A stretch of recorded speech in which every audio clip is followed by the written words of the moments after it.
What is one thing that other people like to use more than you, even though it's yours? It's your name. Even though my name is Harrison, and that is mine, more than myself, my friends, my family, my pastor, seems like they use more than me. I mean, even to me, there's one name that I use more than the one who actually has the name. It's my mom. Mom! Mom, I need this. Mom, can I ask you this? And without a moment of fail, she always responds back to me. What's the problem? How can I help you? Harrison, did you call me? Today, Matthew chapter 9, we find these two blind men who cried out the name of Jesus so desperately. And it seems like a lot of people in the Bible sought out for Jesus, and they cried out the name of Jesus because they needed Him so much. These two men heard that Jesus was coming, that He was going to be crossing the city that they lived. Of course, they couldn't see, they couldn't walk around, they couldn't go find Jesus. But the only thing they could do is wait until this man, Jesus, would pass by where they were at. When they started to hear the crowd getting louder and realize that Jesus was nearby, without even knowing where Jesus was standing or coming from, they started to cry out the name of Jesus. Jesus! Jesus!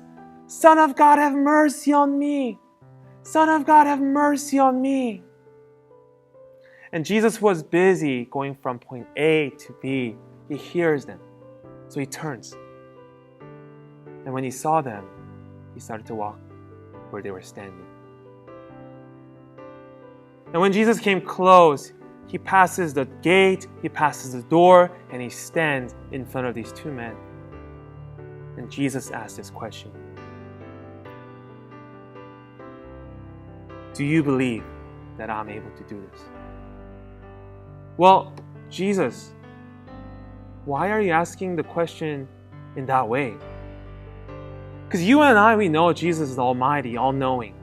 And if Jesus exactly knew why these two blind men were shouting out His name, we knew He came to open their eyes.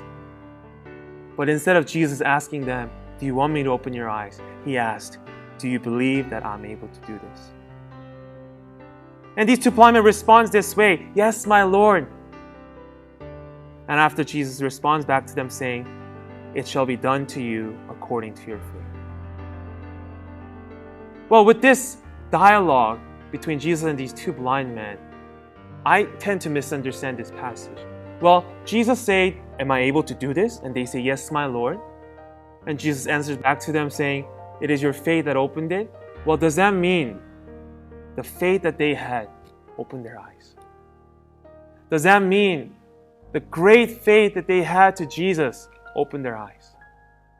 Does that mean the faith that I have, the faith that you have, answered the blindness that you and I are holding on to, struggling with, praying for? Well, let's put it this way. Let's say there were some way to measure the level of faith that these two blind men had. If they had maybe level 5 out of 10 faith, they should have opened their eyes only halfway. Perhaps just one eye then. But instead, both of their eyes were fully restored. And with that, we have to question, is it really the faith that they opened? After praying through and asking God, what does this encounter have to do with what you have to speak to us today? The point that I came across is this. The power comes from the one we believe, not our faith. The power comes from the one we believe, not our faith. You and I are imperfect human. It's not within us that allows us to live a life that is filled with God's grace and mercy. Rather, the blessing, the grace, the power comes from the one we believe, and His name is Jesus. So church, today my encouragement to you guys is this. All of us, we have a blindness that we struggle with. And all of us don't know how to handle that. And in that desperation, do what you can do. Like those two blind men who desperately called out the name of Jesus. Jesus, have mercy on me. Call out to Him today. Let Him come through the door. Let it come close to you and let Him ask you, do you believe that I'm able to do this? And experience the wonderful, supernatural, miraculous power of Jesus that is about to redeem you, deliver you, and rescue you from your blindness, from your prayer, from your difficulty. I don't know what kind of blindness we have, but in your desperation, come to Jesus. That's the best way we can do.